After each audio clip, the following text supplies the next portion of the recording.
All right. Thank you, everybody, for tuning into episode 420 of Global from Asia. We are recapping with Peter Miller about Cross Border Summit 2023, as well as talking about the future in 2024. Welcome to the Global from Asia podcast, where the daunting process of running an international business is broken down into straight up, actionable advice. And now, your host, Michael Michelini. All right, we have Tommy, the sales manager at Cross Better Logistics. How are you, Tommy? Hi, everyone. We just got to meet here in Shenzhen, China. It's great. They support the show at Global from Asia, and we also use them ourselves for many of our brands and e-commerce businesses. And Tommy really cares. They always are trying to help us save money. You know, you have some products you keep for us in China. You have some products you keep for us in the U.S. warehouse, and I really appreciate that.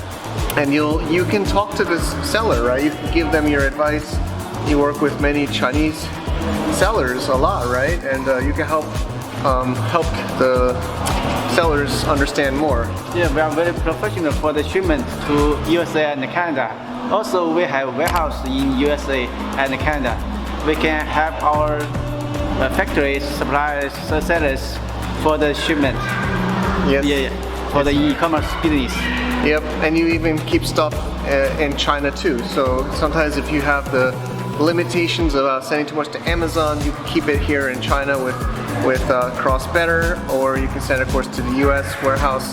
They have many different options, and they're always trying their best to find out what's the best solution for you. So definitely talk to Tommy, talk to Cross Better, and thank you for your support of the community. Yes, we have good pricing and better service. Yes. Thank you. Thank you so much. How you doing today, Peter? I'm good, thanks, Mike. Yeah, really good. Well, it's been 1 week, hasn't it? I think CBS. I call it CBS. It is CBS. Yeah, I mean, we do call it CBS as well. But yeah, it's been 1 week. And then there was Loy Krathong. You probably say it better than I am. It just happened you were... Oh, yeah, Loy Krathong. Krathong. Yeah, well, it was pretty mad out here. I live in a village, and yeah, in Australia, we used to have Cracker Night, and Cracker Night was the Queen's birthday weekend. Oh, and wow. It was fabulous. And my father used to get us all around, and we sometimes got the neighbours in, and you could go down to the local shop and you'd get crackers, what we call crackers. They were all bungers. They were, fireworks. Okay. And that was fabulous. It was really a great time for me. But then the government, the no fun Australian government, came in and said, someone got their eye blown out. We're going to stop it. So the whole thing was stopped. And that was a major, major thing for me, because I went, this is no fun anymore. They've taken the fun out of it. And it was just a big highlight of my year. And that was only about 10 years old. I started to question government then, and I've never stopped, really. Yeah, me too, I think. Fabian, we're outside of our matrix world for sure. But here, it's still going on. I mean, they did have a fire in Chiang Mai due to one of the lanterns. I don't know if you saw that, but in the Chinatown. One of the lanterns came down, and they're dangerous. They're really, really dangerous. Always have been. So that might not be going on so much next year. But yeah, it was a big fire. But Loy Krathong is really my favourite of all the Thai festivals. Lots of Thai festivals. There's Songkran, of course, in April. Everybody knows the New Year. But Loy Krathong is very romantic. And you're supposed to kind of get with your partner and review your goals. That's the loy. The loy is we made one out of a banana tree. We've got banana trees here in the farm, and you cut it into a slice, and then you decorate it. And while you're decorating it, you think about the past year and to bring prosperity into the next year and so forth. You put the loy in the water and you float it down, and then the lantern after that, and that you send the wishes up to the heavens. It's really beautiful. Oh, wow. Thanks for that. We're jumping right in today, but maybe we'll back up a little bit. It's the first time you're on our podcast. You did. It was really great. We connected as we got closer to the summit. I was introduced to you, and appreciate Steve from City Life for Photographer connected us. And it was a pleasure to have you emceeing and coaching speakers. You already mentioned from Australia, but do you want to just give us a little background of yourself before we get into the meat of this show? Sure. Well, I'm here in Thailand since 2014, and I was very bored in Sydney. I had recently separated, and I was just spinning my wheels, not knowing what I do. However, when I was young, I always knew from an experience I had in Chinatown in Sydney when I was about 14 that I'd always end up in Asia. It just fascinated me. And I Yeah. went to get a present, for a gift, a birthday present for my mother. And I snuck off in the train by myself when I was only young. And we lived way out of town in the suburbs. And I got into Sydney. I thought, this is the only place I'm going to find this gift. I didn't end up finding it. I got to the markets, the Paddy's Market, and I got lost coming back, and I ended up in Chinatown. And I went, oh, wow, look at this. This is cool. The reds and the colors and the smells and the sounds. And I ended up asking for directions, and I walked into a kung fu kind of class.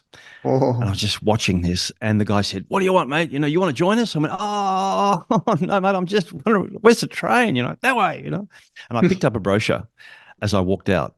And yeah, I just went back to Chinatown constantly and just loved the the difference of it, the randomness of it, the Yeah. spirituality of it. I've been to Europe, but yet holds no fascination for me at all. Europe's kind of not so it's boring, but it's sort of done. They're kind of Yes. very established. This Developed. is Yeah. moving and Yeah. growing and so as luck had it, I just remember I was in a hotel room in Sydney, and I just sort of said to whoever wanted to listen, like the roof, I said, "Get me out of here. Just get me out of here." Lo and behold, a couple of months later, an email arrived. I was on the email newsletter list of this guy, and he said, "We're looking for interns to join a marketing company in Chiang Mai, Thailand, and send Wow. us a video, and you'll be interviewed." And so I was chosen out of 4 interns, and we launched a product called Copy Sniper. Huh. And we relaunched a Copy Sniper. It had been out a couple of years. So you just put in answers to questions, and it spits out a sales page. Pretty clever. And Mm. so that was 4 months' work. It was rebuilt from the ground up, and we did the marketing, and I did the videos, everything like that. And yeah, the people who owned it made a lot of money, but we didn't make any money. We just learned from experience. And I was packing my bag to go home, and I thought, no, this is it. This is me. This is closer to who I am. I feel great here. I feel really great. And I didn't want to go back to Sydney. So I had some work lined up. I went back and did all the work I had to do. I was booked to do, and I sold everything except my film gear. And yeah, just made this my home. Oh. And managed to change my on-stage income to online income, because at that time, Chiang Mai was the world headquarters for digital nomads right throughout the world. There wasn't really a lot of place for digital nomads to go. And so I started to MC the Nomad Coffee Club every Friday at Yeah. 4:00, Yeah. Yeah. and it was fantastic. I met so many people because I didn't really know a lot about online. I had an ebook that I was selling. Okay. But I thought, oh, how am I going to do this? Or how am I going to change my online income to on-stage income to online? And there was help. There was lots of help. There was a Facebook group every night you could go to, and people were very generous. And so, yeah, I learned about e-commerce, not to your scale, but how to do it. And that went well. And then Udemy came along. So I pretty much make my money from selling courses online Oh, at I didn't Udemy even about public know. speaking. That's Yeah. really cool. Yeah, it's really cool. Udemy's fantastic, and there's quite a few people here doing All Udemy right. full time. Wow. I was in a mastermind group. I got invited in, and that mastermind changed my life. I wouldn't be here speaking to you right now if it wasn't for that mastermind, That's because amazing. I love hearing there this. is power in masterminds, and because everybody here is in transit zone, this is not our home country.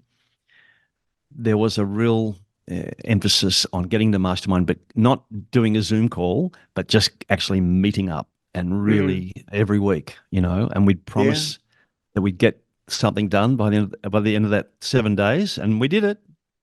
It was fantastic. The masterminds, I really highly recommend masterminds. Okay. Yeah, I agree. Dave, even this podcast started from a mastermind. Fun fact. I joined a mastermind Right, while starting a podcast. right. You might know Nate Ginsburg, maybe, but he was Oh on yeah, that. yeah, I know. Yeah, I do. Yeah, He was on that yeah. podcast, on that mastermind with me too. It was, Super fit. yeah, he's really a healthy guy. Yeah, he's doing like handstands and ice baths like every day, I think. Yeah, the ice baths. They're really popular now, aren't they? That's a Yeah, trend. yeah. Wow. All right. We've got one out here at Cocoon called Cocoon, and Mm. it's a bit of a drive for Chiang Maiites, but I live half an hour south of Chiang Mai on a farm, and Cocoon's not far from here, and yeah, it's really nice. Okay. I haven't been. My friends from the Netherlands and everything, like, they come out, but they can do 4 minutes. I can do less than a minute. I'm nearly get to a minute, but I've got to get my mind around it. I said, "How do you do it?" And they said, "Oh, you've just got to kind of stop thinking about it, right? It's like meditation, you know. Stop thinking Hmm. how cold it is." So Yeah. I'm got to grow into that, you know. Okay. So I think let's jump into the meat of the show. It's so again, like I think I mentioned already in this recording, but I really appreciate. I'm really happy we connected, and you came in to help with emceeing and coaching speakers, preparing them. I be honest, we never did that before, and we've done four. Mm, We mm, did one 2016, 17, 18, 19, all in mainland China. Of course, COVID happened, so we didn't do it. But when we did it there, we didn't really. We of course had some prep calls and PPT reviews and such, but I really enjoyed having you involved. You know, mm. um, answering the questions of speakers and knowing them more and really have a nice intro for them. So that was really fun and first time for us as Well, at the well. end of the day, you know, the people will remember the quality of the speakers. I mean, that's the mark when they think about it 12 months down the road. They're going to think of the speakers actually and the quality of their presentation. So, as an educator of MCs and an educator of public speakers, I was really impressed by the fact that you said, let's run some calls before. I wish more event organizers would do this with the speakers. They know me, I know them, and it really raised the game. And we set a couple of little ground rules, you know, especially about timing. Yeah, And yeah, I'm sure that had a big impact on all the speakers. yeah, So, you know, you as an event organizer went into my absolute A grade, you know, good books because you did that and you put the emphasis back on the speakers to not just turn up, you know. And we weren't strict about it. We just said, look, we really want you to do well. We're here for you and offer you support and so forth like that. So it was great, really good. great. So I know you know some e-com and maybe it's not your main thing, but what would you say some of your takeaways from the speech for people listening that couldn't make it? What would you say some of your Oh, learnings well, or findings? I know at the end there's of the so much, day, but you yeah. know, I had to kind of prepare for the next speaker, but so I had half an ear Ah, for them okay. because I didn't have to back announce them. If I had to back announce a speaker, then I had to listen to them. But I had to prepare for the next one. But All right. however, I did know from researching all the speakers that I introduced that a lot of them, half of them, started their business by podcast. What we're Mm. doing now, and Oh, that emphasized to me or re-emphasized to me that podcasts are really powerful. yeah. Um, you know, they get the word out there. I'm not a big listener of podcasts myself. I like the YouTube. I'm a big YouTuber, but my daughter loves podcasts. She just listens, laps them up. And obviously, my market is public speakers and MCs who want to learn how to do it. I'm pretty sure that they don't really listen to podcasts as far as there's none in that marketplace. There's none on hardly any on public speaking and emceeing, but they do watch videos and they do watch TikTok and Got it. they do watch Instagram. So that's where I put my Got content it. in there. You know, Got yeah. it. Yeah, I The mean, other one yeah. besides podcasts, it's really interesting to as a MC for the Nomad Coffee Club, we had one speaker. We had quite a few speakers on what was very popular then is fulfillment by Amazon, FBA. Yep. Really, and drop shipping was the big thing. You know, and Johnny FD had a course on it and so forth like that. So we used to get what we call corporate refugees, particularly from America. You know, they do the right thing. They thought the American dream was like you know, go to college and get a job with a big company, a cool name, like, you know, Deutsche Bank who you were with, and Yeah. then and you were set. And then you realize this sucks, man. This really sucks. I I've been mean, sold a dream here and it's not working for me, you know. And a lot of them just said, "Ah, damn, I can see my whole life in front of me here, and it's not that interesting." So they would save up their money like you did, and they looked up, online income, and up came Chiang Mai. And we used to get a lot of them turn up and go, "Okay, I've got a fair amount of savings. I'm here to make an online income." So we had speakers at the Nomad Coffee Club talk about FBA, and one of them, I'm just trying to remember his name. He did high end push bikes, and that was his niche, right? And he gave away too much, basically. And I used to video them and put them on my own website, on my YouTube channel, and also the Nomad Coffee Club. He rang me a couple of months later and said, "Mate, you have to take that video down. You have to take it down. I've been bombarded with competitors on high end push bikes, right?" And they just watched the video and stole all his ideas. Right.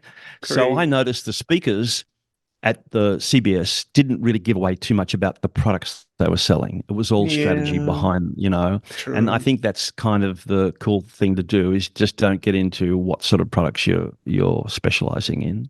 That's one thing I noticed besides the podcasts. Yeah, that's fair. That's a fair one. Yeah. You ever heard of Garlic Press? No. Garlic Press? It's kind of a joke in the Amazon e-commerce community. Maybe I'm getting older, but it was ways back. But there was courses that would talk about selling on Amazon, and they used the Garlic Press. And so a lot of people would just follow, like you said, would follow that. And there was like a flood of garlic presses on Amazon because of that. And it was like a huge joke. And there's a couple other products like that too. So yeah, it is scary. It is a good point. And it is kind of why I even joke sometimes in my videos when I go up to the seller, I say, "What's your ASIN?" which is like Amazon stock number, right. item number. And it's a joke kind of in the industry. But right. Yeah. No, I noticed none of them actually did it. I mean, Chris Rawlings, he said that he used to be into medical equipment, and that was the only hint of any product that I ever heard from in the 2 days we were there. Well, internet would be one, right? She does. Oh, right. Yes.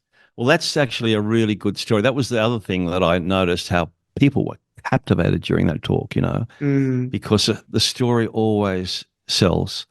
People just love stories, and that's a really cool story, that one. Yeah, I like it. But I mean, that's what we should all be. I tell people you should not be afraid to share what you sell, because you should try to be such a big enough player in the space that it would be like not even thinkable to try to compete with you. Right. But of course, it's hard and it takes a long time, and we're all busy and hustling and invested heavily, so we don't want to do that until we have to, or we're really confident. Right. But Annie's done a great job with her brand. So she's done an amazing job, and that's just her brand. I know from interacting with her beforehand how much she had thought about that. She planned everything out in that whole presentation. Yep. She'd rehearsed it. She'd done everything, and it meant a lot to her. And the smile on her face after she came off stage was beautiful to see. She really knew she'd nailed it, and she took the shoes off and walked bare feet just to feel grounded, Yep. All right. But look, all the presentations were good. Chris Rawlings showed me that app that he used. What was the app that he used? He carried his laptop, there was a special software. A MacBook Air. What was that? Anyway, I've never seen a presentation like that before, where he just went in and it was like a mind map, and then bang, and he went into the mind map, into further, and he came back out again. Wow, that was pretty cool. Yep. But all the presentations were very different. None of them were even remotely similar to each other. Yeah. And so there is no perfect presentation. There is no perfect way to present. It's got to be comfortable for you. And I think the audience got a real variety of presentations.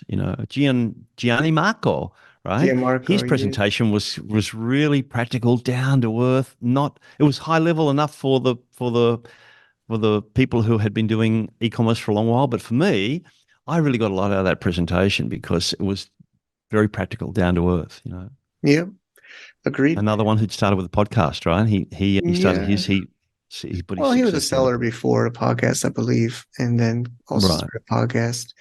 Well, of course, Right. it's also, usually when you're podcasting, you're good at you or learn to be good at presenting yourself, your ideas, Mm, communicating, things mm, like that. So mm. it does help usually in speaking at events.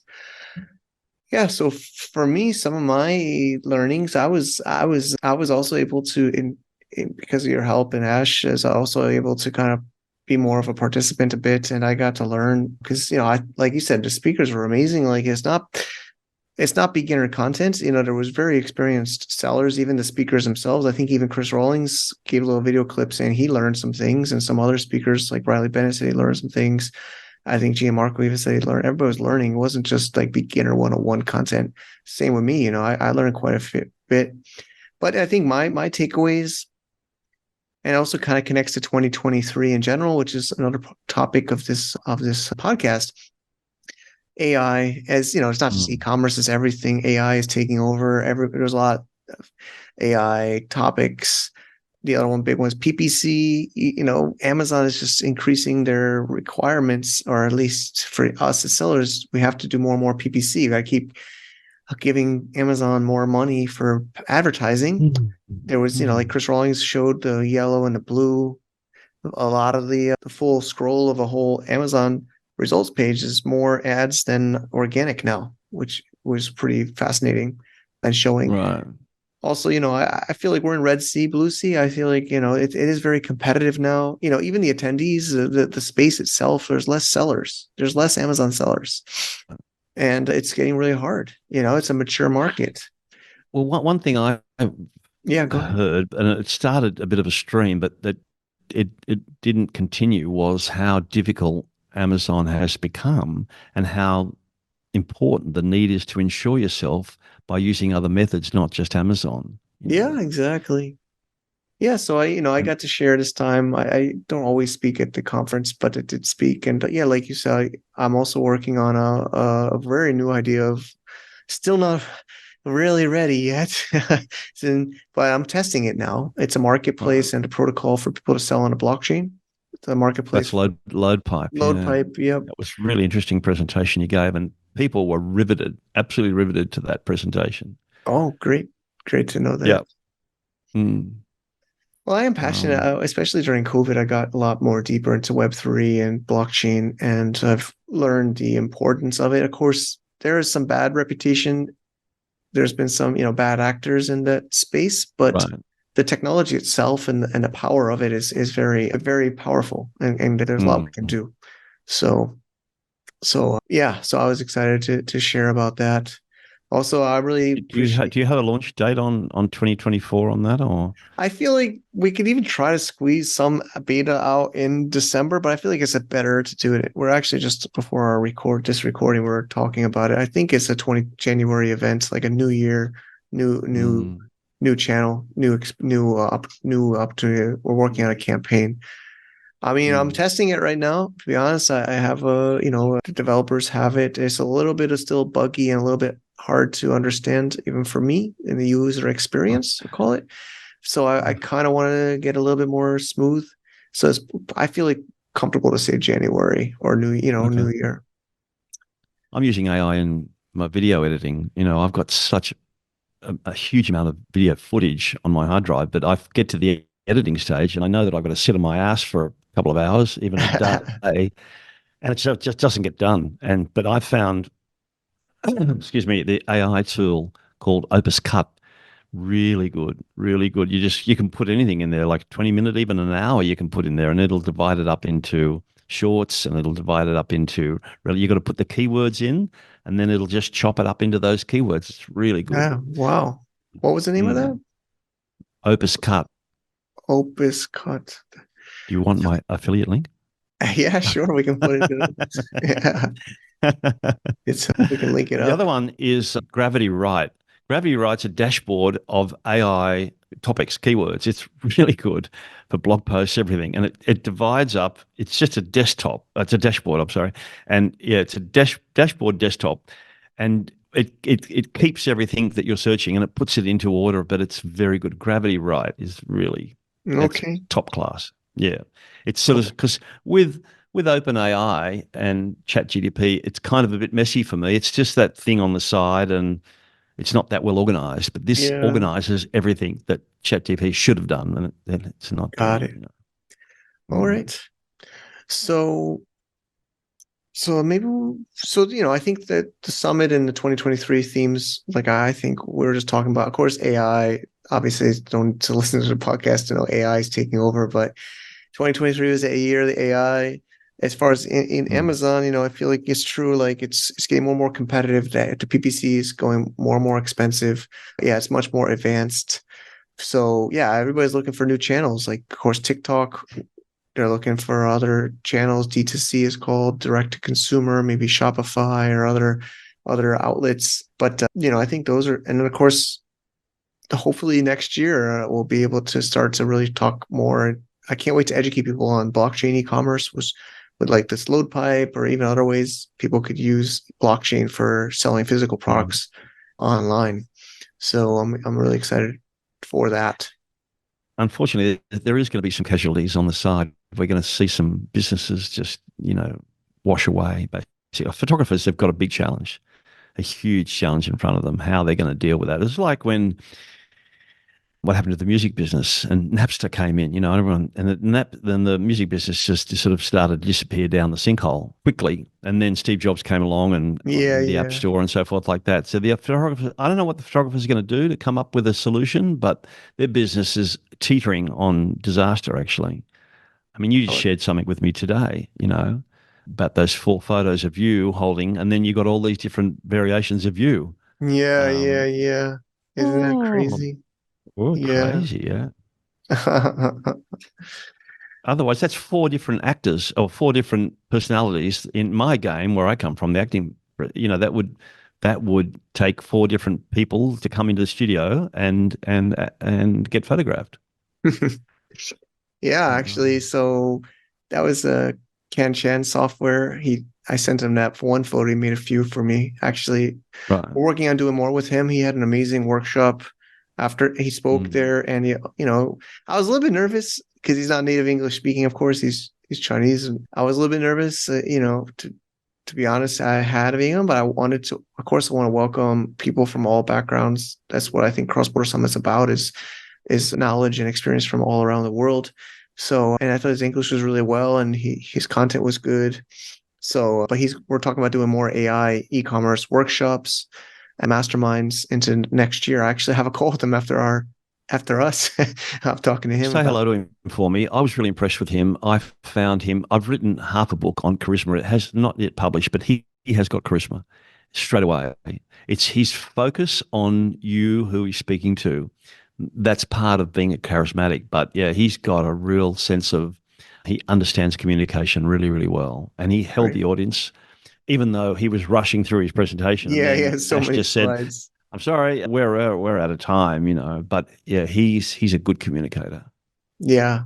So that'll be something the next year. I can't wait, even for my own business to learn from, and also to be able to share that with the participants that want to take up this we're calling it master class. We're going to have master classes. I think we haven't had a chance to talk about it even together, but we're working on that into the new year where people can buy packages with membership and use those for some of these like very high value, high impact workshop master classes.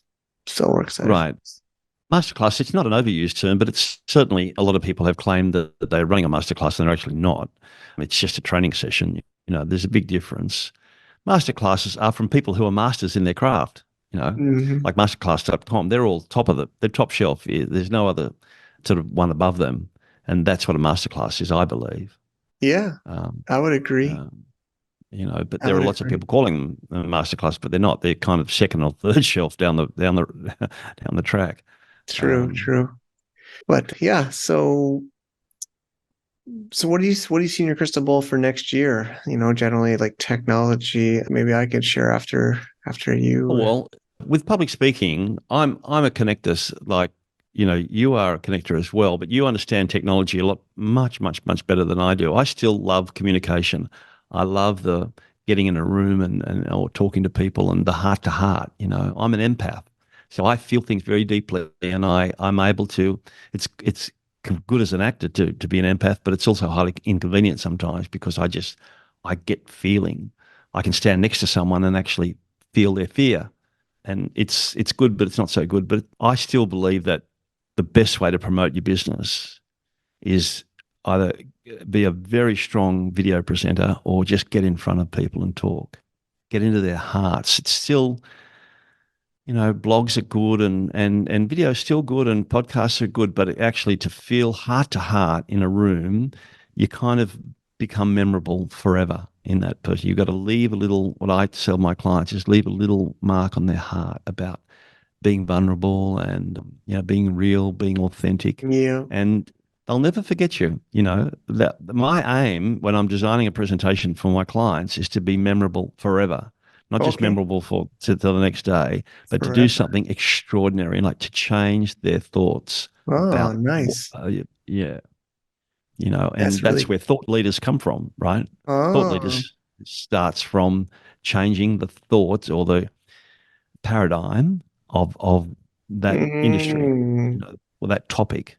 Got it. That's really cool. I'm a thought leader in my own genre, but because I've been teaching that for public speaking, it's really hard to get rehearsal time. You can rehearse at home, but it's just not the same. You got to get in front of people. But that's really hard. If you've got a 20-minute or a 30-minute presentation, what do you do? So I encourage people to become MCs, and you jump up on stage. You're practicing your voice. You're using your body language, your vocal variety, your facial expressions, and then you back off again. And if you stuff it up, well, you've only stuffed up a minute or two, but you get on and off, and you're practicing your public speaking skills a lot. Because I don't worry about people's content. They know their content. They know it backwards. I worry, or I concentrate on getting people to be entertaining. And entertaining comes through your personality. So most people have got a fair idea what their personality is. And then I encourage them to bring out that personality on stage, like Steve did. Steve was really good bringing out his personality on stage. He's a really pro. He really did well, Yeah. And he came up to me later and said, thank you so much for that, because I gave him a bit of confidence in what he was doing. He didn't need it, but he was very genuine in his thanks for me. It was great. That's great. Yeah. That's great. But all right. Yeah, that's kind of, I just sort of really believe that public speaking is that if you're just the local networking group, just get up there and talk. You're not going to die. And there's no one has ever died from being a public speaker, Yeah, it's the fear, but just go lightly, Well, you don't see a world where I can just create a second me that does my public speaking for me? Oh, mate, you're practiced. I mean, you started blogging in 2007 and you're a very, not confident, but you're a very skilled communicator because you've done it so much. I mean, it's nearly 20 years you've been doing this, that mikesblog.com. Yeah. That's a long time, man. True. So it's easy for you and you've got your own style and it's very authentic and you've got no worries about that. And people respect you for your consistency. You've been extremely consistent. Okay. I've read all your book. I've read what's this one here? Hang on, this one here. I read that one. Oh, Destination China. Yeah, that one there. That's pretty cool. That was the first one. And regarding work? Or second one. That was the second one. Regarding work. Yeah, that was fifth. I think. And Unleash. That they're all good, mate. Hong Kong Unleashed. Yeah. But you've got to, as a content creator, consistency is actually the number one thing. You just got to push it, keep pushing out there, pushing out there. And I'm very guilty of I'm very guilty of recording it and not publishing it because I'm just not happy with it. But I'm getting better at that. I'm just getting much better at that. There's what's his name? The founder of LinkedIn. He says, if you're not embarrassed by the first version, you're too late. Something like this. If you're not what? I'm saying it wrong, but he says something like, if you're not embarrassed by the first version of your, website or your business or your startup, your product, then you've waited too long. Something like this. I'm kind of butchering it, but basically it's meaning like you got to put it out there, because it'll never be perfect. Right. My hero, Bruce Lee, he says, if you think about something for too long, it never gets done. Yeah. And Yeah. so I really liked your book regarding work. There was a lot of good stuff in there. I like Savers, Savers. Yeah. Yeah. I thought that was really, really good. Highly recommend that book. I have my own version of it. In fact, I had to do a speech one day called 10 Things I Know About Health and Life. And one of them is cold showers. So I've never had a hot shower in a couple of years now. Cold showers are really the way to go. Oh, really? They work tremendously well. Don't ever put the hot on. It saves you electricity, but that's one thing. I'm an OMAD, OMAD, which is 1 meal a day. Oh, wow. I didn't know that. Yeah. What time is that? Morning, afternoon, night? Oh, the later I can leave it, the better, actually. Oh. So I don't have breakfast and I really don't have lunch. I probably eat after this. Wow. And that'll be it. Yeah. And your body does get used to it. It takes a while, but yeah, 1 meal a day. Because as you get older, you must change. You can't eat the same as when you were 20, 30, you can't do it. You just got to eat less and less and less as you get older. I believe anyway. This is, I always enjoy our exchanges. It's been a pleasure to have you, and I'm excited for the new year. Of course, we have 2024. We're already thinking about CBS 2024. Same, I'm probably maybe a different hotel, but Chiang Mai, November. Didn't pick the date yet, but probably also mid November. And I'm excited. I'm excited for that. We already pre-sold some tickets from attendees that were really excited, and we're preparing to have a little bit more of an open sale maybe in the new year. So I'm really excited about this. Well, AI will be 2 years old then. Yeah. What's it going to be like? I know. What are we going to talk about next year? Wow. It's crazy. It's exciting. I think it's some people are worried about it. I mean, that Sam Altman thing getting sort of sacked and everything from the board. I mean, that just shows how people are either going one way or the other. They're super, super worried about it and freaking out, or they're really excited about it. And I think it's amazing. It's amazing. Particularly, I in that book, that Destination China book, you talk a lot about staff and so forth like that. And I used to employ staff because I lived next to a university, and like you, I employed university students, and it was great. But here in Chiang Mai, even freelancers, I just steer away from it. I've simplified my business to such an extent where I just don't really need staff anymore. That's awesome. But AI is like having a staff member. It's fantastic. Yeah. That's great. And so you got to feel as though all those freelancers in India and the Philippines have got to be started thinking about something else. I don't know what they're going to adapt. It is a point. Yeah, we'll see. I mean, there's always evolution, but I still think you need. I said it at the summit too. You still need somebody to have the request, the question to ask the AI. The answer is there, but the question is not. The prompt, right? There's the prompt engineering. Like, you have to have the creativity to think of what to ask, right? The question is the valuable part, knowing what to ask. And, even with podcasting, they say like, it's very valuable skills to know what to ask. Because as we're saying with AI, if you know what to ask, you can get the answer. You just got to know what to ask. It changed the future now, right? The future is unbelievable world. Yeah. But as I don't know, one of the speakers said, look, you probably may remember who it was, but a couple of them said, look, you can't just cut and paste. You must put it in your own voice. Yeah. Who was that who kept saying that? I can't remember now, but I can't recall. But it was a theme. One thing you did, Mike, which was really powerful, it was kind of silent, but it was a very powerful message to everybody there, is that you didn't video this conference at all. And most conferences are videoed. Nearly all of them are. And you didn't do it. And I thought that was really impressive. That gave this kind of a whole, not secrecy, but speciality.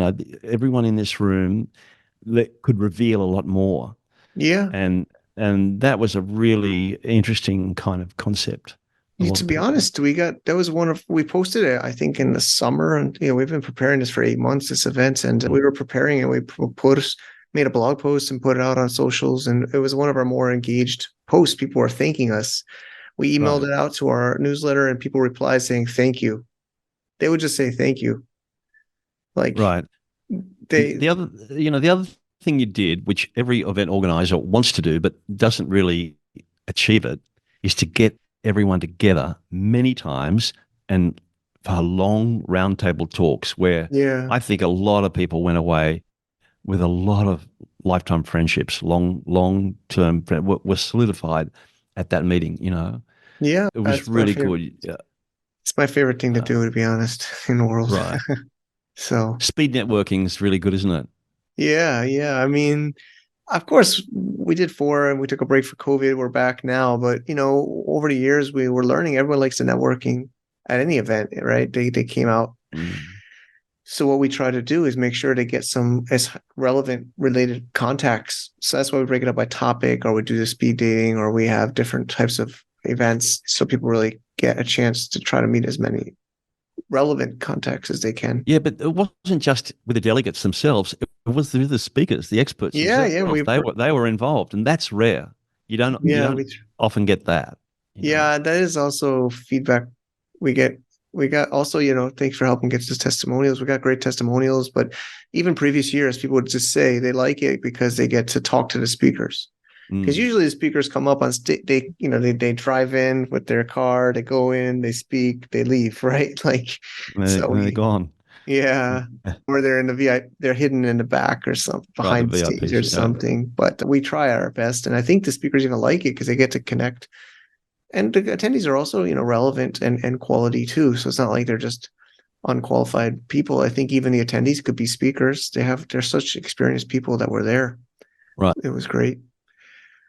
All right. Well, we're kind of at the mark now. I mean, I think, so you also have a website, speakerscoach.com, right? Is that the best place for people to find you? Yeah, basically you can get in contact with me from there.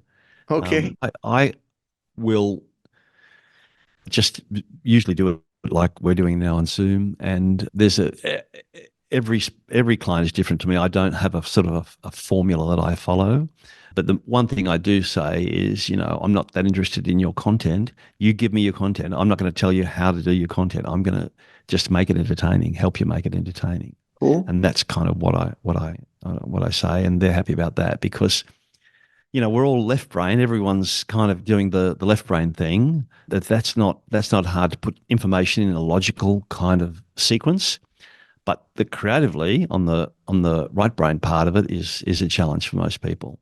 And there's 3 things I say: use your body language, and I get them to sort of, you know, there's a couple of exercises I get them to do, and we can do it on Skype. Use vocal variety and facial expressions, and they are the magic 3. That's called the 3 freebies that you've got, and you can practice it anytime, right? You can practice it when you're at the shops with your partner, anywhere. You can practice vocal variety and facial expressions and body language. It just sells your message so well. Yeah. You know, you get your body involved. A picture is worth 1,000 words. So if you can exemplify your message you know, if it's frustration, you go, oh, I was nearly there. That's sold your message really, really well, you know, and, you know, get excited and so forth like that. So allow yourself to get that. And I am able to push people beyond their comfort zone on stage, you know, revealing themselves. Perfect. All right, Pete. Well, this has been fun. Thanks for coming on the show. Okay. Thanks, Mike. And thank you to our sponsor, our returning sponsor, Mercury.com, online bank. Well, it's a real bank, but you can do it totally online for US. Our Blimp program participants are going through this as well. Thank you, Mercury. Travis is great there. He's been on our show. He's been in our events. We're going to have another event where we will have them attending as well. And if you want to get a little bonus for you and us, if you sign up and do some special circumstances, you can go to globalfromasia.com/Mercury. I also have a video tutorial that we use even for the Blimp people. I use the same exact video to learn how to use it. I hope you can check it out. Totally free. Why not? See you there. To get more info about running an international business, please visit our website at www.globalfromasia.com. That's www.globalfromasia.com. Also, be sure to subscribe to our iTunes feed. Thanks for tuning in.